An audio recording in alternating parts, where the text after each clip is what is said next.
ये है दिल्ली क्राइम मोर्चा news network.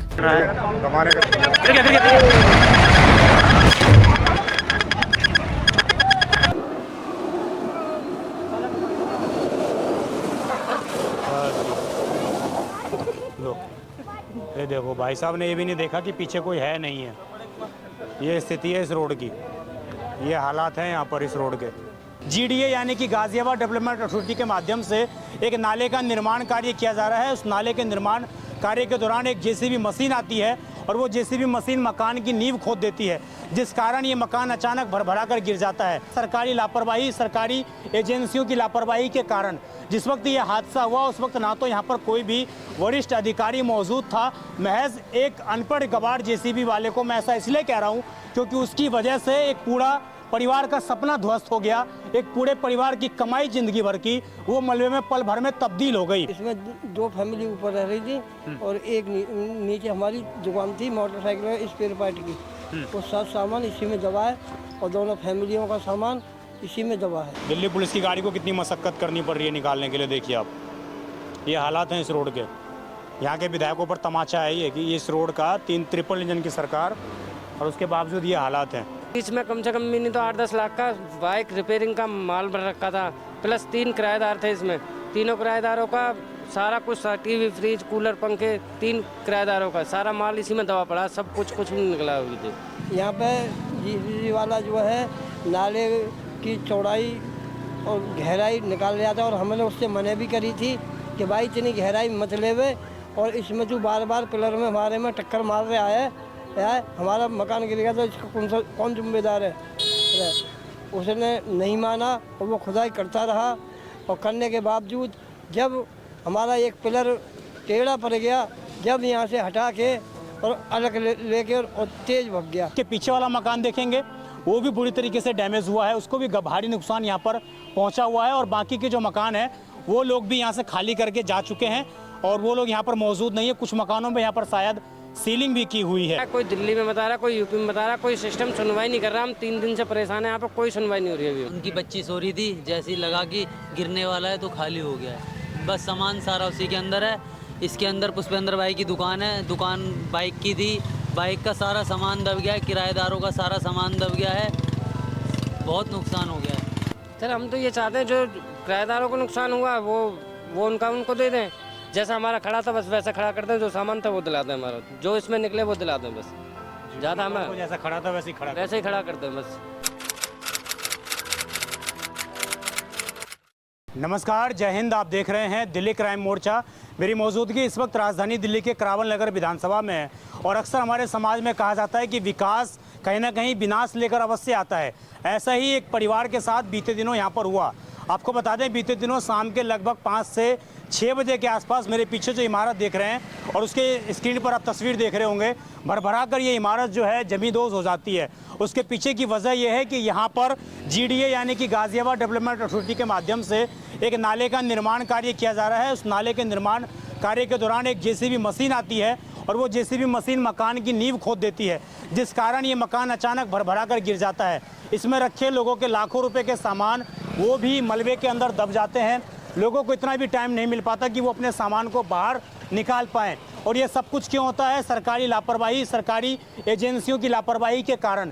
जिस वक्त ये हादसा हुआ उस वक्त ना तो यहाँ पर कोई भी वरिष्ठ अधिकारी मौजूद था, महज एक अनपढ़ गवार JCB वाले को मैं ऐसा इसलिए कह रहा हूँ क्योंकि उसकी वजह से एक पूरा परिवार का सपना ध्वस्त हो गया। एक पूरे परिवार की कमाई जिंदगी भर की वो मलबे में पल भर में तब्दील हो गई, क्योंकि उसको पता नहीं था कि किस जगह पर JCB चलानी है, किस जगह पर JCB का पंजा नहीं मारना जिससे कि मकान को नुकसान ना पहुंचे। और उसकी इस लापरवाही के कारण, उसकी मूर्खता के कारण आज एक परिवार सड़कों पर बैठने को मजबूर है। जो परिवार आज से पहले घरों में बैठा करता था वो परिवार आज सड़कों पर बैठा हुआ। मैं उस परिवार से भी बात करूँगा। उससे पहले मैं आपको दिखाऊँ कि ये मकान एक नहीं 3 मकानों को इसने गंभीर रूप से नुकसान पहुंचाया। एक तो जो मकान पूरी तरीके से जमींदोज हो गया, दूसरा जो मकान आप देख रहे हैं इसका भी आधा हिस्सा लगभग डैमेज हो चुका है और आगे भी क्या स्थिति है वो इंजीनियर जो है चेक करेंगे तब पता लग पाएगा। इसके पीछे वाला मकान देखेंगे वो भी बुरी तरीके से डैमेज हुआ है, उसको भी भारी नुकसान यहाँ पर पहुँचा हुआ है और बाकी के जो मकान है वो लोग भी यहाँ से खाली करके जा चुके हैं और वो लोग यहाँ पर मौजूद नहीं है। कुछ मकानों में यहाँ पर शायद सीलिंग भी की हुई है।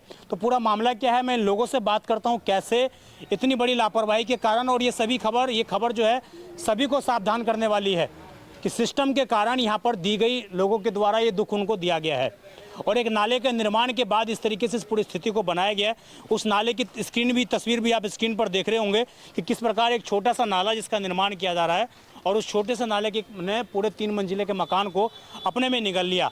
और लापरवाही की हद इस कदर है कि अब तक इस खंभे को नहीं हटाया गया। अब तक आप देख रहे हैं, अब तक इस लाइट के खंभे को नहीं हटाया गया। यहाँ से ये परिवार मलबा कैसे हटाएगा, उसकी व्यवस्था नहीं की गई। अपने सूरत हाल पर यहाँ पर लोगों को छोड़ा हुआ। ये देखिए ज़रा रोड, क्या हाल है इस रोड का। उधर भी दिखाइए ज़रा, क्या हाल है इस रोड का, कैसे ये लोग निकल रहे हैं यहाँ पर। अपने सूरत हाल पर लोगों को यहाँ पर छोड़ा हुआ है। आइए मैं यहाँ के जो मकान मालिक हैं उनसे बात करता हूँ। क्या नाम है बाबा आपका? मेरा नाम राजीव सिंह है जी। और ये मेरे लड़के के नाम प्लॉट है, उसका नाम पुष्पेंद्र है। हाँ, कब से ये यहाँ पर रह रहे थे आप लोग? यहाँ से हम जो है जी अभी 4 साल से रहे। अभी 2020 में लिया था। 2020 में लिया था मकान। किसी से खरीदा था, खाली जमीन ली थी? नहीं, खरीदा था। बना बनाया खरीदा था? ऐसा 2020 के बाद में 22 में ये जो है हमने बनाया था। अच्छा, उस टाइम तक खाली था ये? हाँ जी, खाली 1 मंजिल बना हुआ। कितने मंजिल बना हुआ था ये अभी? अब ये 3 मंजिल बना हुआ था। 3 मंजिल। कितने फैमिली रह रही थी इसमें? इसमें 2 फैमिली ऊपर रह रही थी और एक नीचे हमारी दुकान थी मोटरसाइकिल स्पेयर पार्ट की। वो सब सामान इसी में दबा है और दोनों फैमिलियों का सामान इसी में दबा है। तो ये कितने बजे की घटना है कि सामान निकालने का भी मौका नहीं मिला? ये 5:30 और 6 के बीच में। किस दिन की बात है ये है बुधवार की है, बुधवार शाम की।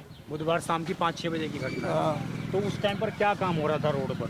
यहाँ पे जीसीबी वाला जो है नाले की चौड़ाई और गहराई निकाल लिया था और हमने उससे मना भी करी थी कि भाई इतनी गहराई मत लेवे, और इसमें जो बार पिलर में हमारे में टक्कर मार रहा है हमारा मकान गिर गया, तो इसका कौन जिम्मेदार है? उसने नहीं माना और वो खुदाई करता रहा, और करने के बावजूद जब हमारा एक पिलर टेढ़ा पड़ गया, जब यहाँ से हटा के और अलग लेके और तेज़ भग गया। हमने जो किराएदारों जो थे ऊपर उनसे कही भाई कि घर से बाहर निकलो, हो सकता है मकान जगह छोड़ गया गिर जाए। जैसे ही वो बाहर निकले, सामान निकालने का वो भी मौका नहीं मिला हमें और वैसे ही 5 मिनट में मकान गिर गया। जेसीबी वाले ने नहीं बताया कि ऐसे टूट गया है, आप लोग बाहर आ जाओ? वो भग गया वहाँ से? हाँ, वो भग गया, जेसीबी वाले ने कुछ नहीं बताया। तो ये अनपढ़ गवार जाहिल होगा जो इस तरीके से करके चला गया है। हाँ जी।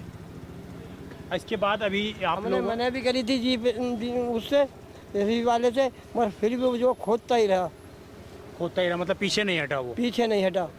और ये सरकारी काम है, हम करेंगे। मैं ये मकान गिर जाएगा तो कौन जिम्मेदार है? कोई अधिकारी उसके बाद या उससे पहले आया आप लोगों के पास? कोई नहीं आया अभी तक। उस टाइम पर भी कोई अधिकारी नहीं आया देखने के? नहीं, कोई अधिकारी नहीं आया, न जेई आया न कोई आया। तो ये सारा सामान आपका ही पड़ा हुआ है, उन्हीं का है? ये हमारा ही है सब। आप लोगों का ही है? हाँ। इसमें निर्माण कार्य चल रहा था क्या आपके मकान में? है जी। कोई निर्माण कार्य चल रहा था? है जी। कोई अभी बना रहे थे कुछ टूट फूट का? ना, नहीं, कुछ नहीं बना रहे थे। कुछ नहीं बना रहे। दिल्ली पुलिस की गाड़ी को कितनी मशक्कत करनी पड़ रही है निकालने के लिए। देखिए आप, ये हालात हैं इस रोड के। यहाँ के विधायकों पर तमाचा है ये कि इस रोड का 3 ट्रिपल इंजन की सरकार, और उसके बावजूद ये हालात हैं। शायद धक्का लगाना पड़ेगा इस गाड़ी को जब निकलेगी ये। देखिए ये स्थिति है इस जगह पर। आइए कुछ और लोग भी बात करते हैं। क्या नाम है आपका?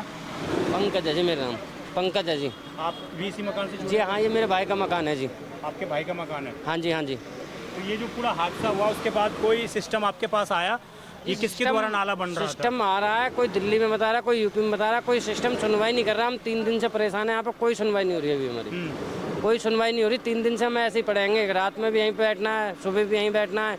बस आते हैं ना, कुछ मलबा उठा रहे हैं हम। मलबा उठा रहे, जो हमारा नुकसान हुआ है उसको कौन देगा जी? कितने लाख का ये मकान होगा अगर कीमत हम? जी इसमें कम से कम भी नहीं तो 8-10 लाख का बाइक रिपेयरिंग का माल भर रखा था, प्लस 3 किराएदार थे इसमें। तीनों किराएदारों का सारा कुछ, टीवी, फ्रिज, कूलर, पंखे, 3 किराएदारों का सारा माल इसी में दबा पड़ा। सब कुछ भी नहीं निकला अभी तक। और ये उसकी क्या वैल्यू होगी मकान की? मकान की भी वैल्यू ऐसे मेरे ख्याल में 60-70 के लपेट में नुकसान हो चुका है जी हमारा। 60-70 लाख रुपए का नुकसान हो चुका है। मैं किराएदार था, मैं तो अगर उनके सामान को मिला दिया जाए सब कुछ मिला के 60-70 के लपेट में जा रहा है जी नुकसान। कोई इसमें उस टाइम पर कोई दवा भी, कोई व्यक्ति इस तरीके से?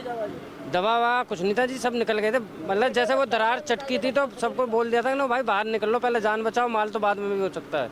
आप लोगों की समझदारी के कारण बड़ा हादसा बच गया। हाँ जी, वो बचा है जी। उनकी वजह से कुछ नहीं बच पाया जी। उन्होंने तो उनसे मना कर रहे हैं, वो फिर भी कर रहे हैं। उसमें जब हम कह रहे हैं भाई तू पिलर के नीचे से ये ईंट मत निकाल, तो उसको निकाल रहा है। वो तो मना करने के बावजूद भी मारा, तो उनकी गलती है कि सारी। यहाँ पर कोई नाला पहले भी बना हुआ था या अभी बन रहा है? नहीं जी, पहले बना हुआ था। ये जड़ से खोद के वहाँ पे नाले को दिखाओ आप, तो वहाँ पे बिल्कुल जड़ से खोद रहा है। अभी 2-3 मकानों में दरार आई हुई है। बिल्कुल जड़ से खोदने का क्या मतलब है? नीम को 8-10 फीट गहरा गड्ढा खोद रहा है उसमें। जब आप जड़ ही निकाल रहे हो मकानों की, तो मकान तो गिरेंगे ही। तो ये जो एक चीज़ और बताइए, ये जो मकान में सीलिंग लगी हुई, किस चीज़ की सीलिंग लगी हुई? वो सीलिंग इसलिए लगाई है कि इधर से मकान कोई इसकी वजह से जैसे उठाने में कोई दिक्कत ना हो जाए, गिर ना जाए कोई। अच्छा, उसने भी दरार छोड़ दिया उस मकान में भी? हाँ जी। अभी अपने हम इसमें से ईंट निकाल लेते तो वीडियो बना के ले गए एमसीडी वाले ने, कोई अपने आप कर रहेंगे और चले गए। बस कोई जवाब नहीं उनका, बस आते हैं उठा रहे हैं। मतलब कोई बुलडोजर यहाँ पर आया नहीं, इसकी साफ सफाई की जाए? साफ सफाई करने जी आ रहे हैं। हम उनसे कह रहे हैं कि जी हमें साफ सफाई कर दो, कोई दिक्कत नहीं, पर हमें ये तो पता चलनी चाहिए कि जो हमारा नुकसान हुआ वो कौन देगा। एक बार निकलवा दो, गाड़ी निकलवा दो आप लोग। ये देखिए यहाँ पर, एक बार निकलवा दो आप लोग, गाड़ी निकलवा दो भाई साहब। थोड़ा हाथ लगवा दो यार। दिल्ली पुलिस की गाड़ी फंस गई है यहाँ पर। चलो लो लो लो लो लो लो चलो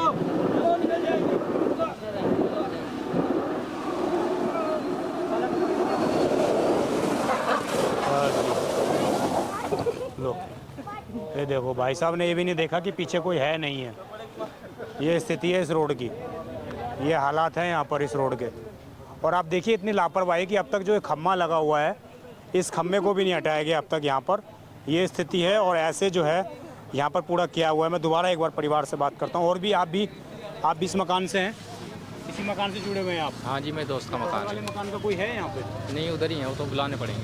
उधर ही आपके पड़ोसी हैं वो भी? तो ये भी खाली करके जा चुके हैं? हाँ, इनका सबका खाली करवा दिया। 7 कमरे हमारे चाचा का मकान है। आपके चाचा का मकान है? हाँ जी। तो जब ये हादसा हुआ तो आप लोगों ने उनको भी खाली करवा दिया था? हाँ, खाली करवा दिया था। वहाँ पे उनकी बच्ची सो रही थी, जैसे ही लगा कि गिरने वाला है तो खाली हो गया है। बस सामान सारा उसी के अंदर है। इसके अंदर पुष्पेंद्र भाई की दुकान है। दुकान बाइक की थी, बाइक का सारा सामान दब गया है। किराएदारों का सारा सामान दब गया है। बहुत नुकसान हो गया है। अभी भी ये खम्मा किसी के ऊपर गिर सकता है? हाँ जी। अभी तक हटाने के लिए नहीं आए? हटाने के लिए आ रहे हैं। इनका सामान है, पैसे कौन देगा इन्हें? मुआवजे की बात कोई कर नहीं रहा है। सरकार तो इस माल को लेके जा रही है, रिस्पॉन्सिबिलिटी नहीं ले रहा। कोई नहीं ले रहा। फ्री फंड का थोड़ी है इनका पैसा। खून गिर गया तो गिर गया। खून पसीने की कमाई है। किस तरह की कार्रवाई चाहते हैं आप लोग? सर हम तो ये चाहते हैं जो किराएदारों को नुकसान हुआ वो उनको दे दें। जैसा हमारा खड़ा था बस वैसा खड़ा कर दें। जो सामान था वो दिला दें, हमारा जो इसमें निकले वो दिला दें बस। ज़्यादा हमें जैसा खड़ा था वैसे ही खड़ा कर दें बस। तो ये इन लोगों की डिमांड है। लेकिन आप समझिए, ये किसी के साथ भी, राजधानी दिल्ली हो या यूपी हो या कोई भी क्षेत्र देश का अन्य हिस्सा हो, किसी के साथ भी इस तरीके का ये हादसा हो सकता है। और उसके बाद सरकार क्या करती है वो भी आप समझिए। अगर इसमें किसी की व्यक्ति की जान चली जाती, वो तो लोगों की समझदारी थी कि लोग समय रहते बाहर आ गए। लेकिन आप देखिए पूरा का पूरा लेंटर जो है एक साथ नीचे आ गया है, पूरा का पूरा छज्जा जो है एक साथ नीचे आ गया। और इस वजह से कहीं ना कहीं वो जो वीडियो आई वो बेहद भयानक वीडियो थी। जो 1 मिनट की वीडियो लोगों ने रिकॉर्ड करी है वो बेहद भयानक वीडियो थी कि किस प्रकार ये मकान अचानक धराशायी हुआ। और धराशायी इसलिए हुआ क्योंकि यहाँ पर नाले का निर्माण कार्य चल रहा था। जेसीबी वाला खोद रहा था, उसको मना किया गया मकान के मालिक के द्वारा कि आप अंदर तक मत खोदो, हमारी मकान की नींव नीचे है, वो गिर जाएगी। और वही हादसा हुआ। पिलर ढला हुआ मकान, सब कुछ 2 मिनट के अंदर जो है, 2 मिनट से भी कम समय में सारा मकान नीचे धराशायी हो गया। और एक नहीं, एक इससे बगल वाला 2, इससे बगल वाला 3 और इससे बगल वाला 4, ये चारों मकानों को इस मकान के कारण नुकसान पहुंचा। और जवाबदेही किसी की नहीं, कोई रिस्पॉन्सिबिलिटी नहीं ले रहा है। गाज़ियाबाद जीडी अथॉरिटी के द्वारा जो है ये पूरा निर्माण कार्य यहाँ पर किया जा रहा था। उम्मीद है सरकारी प्रशासनिक अमला जागेगा। इस परिवार के आर्थिक रूप से, सामाजिक रूप से और कानूनी रूप से जो लोग मदद करना चाहते हैं वो इस जगह पर आ सकते हैं। करावन नगर ये विधानसभा प्रजाति है और न्यू कृष्णा पब्लिक स्कूल है, उसके पास का ये पूरा क्षेत्र है। यहाँ पर आकर आप सामाजिक, कानूनी और आर्थिक रूप से इस परिवार की मदद कर सकते हैं। मैं विजय ठाकुर, आप देखते रहें दिल्ली क्राइम मोर्चा। धन्यवाद।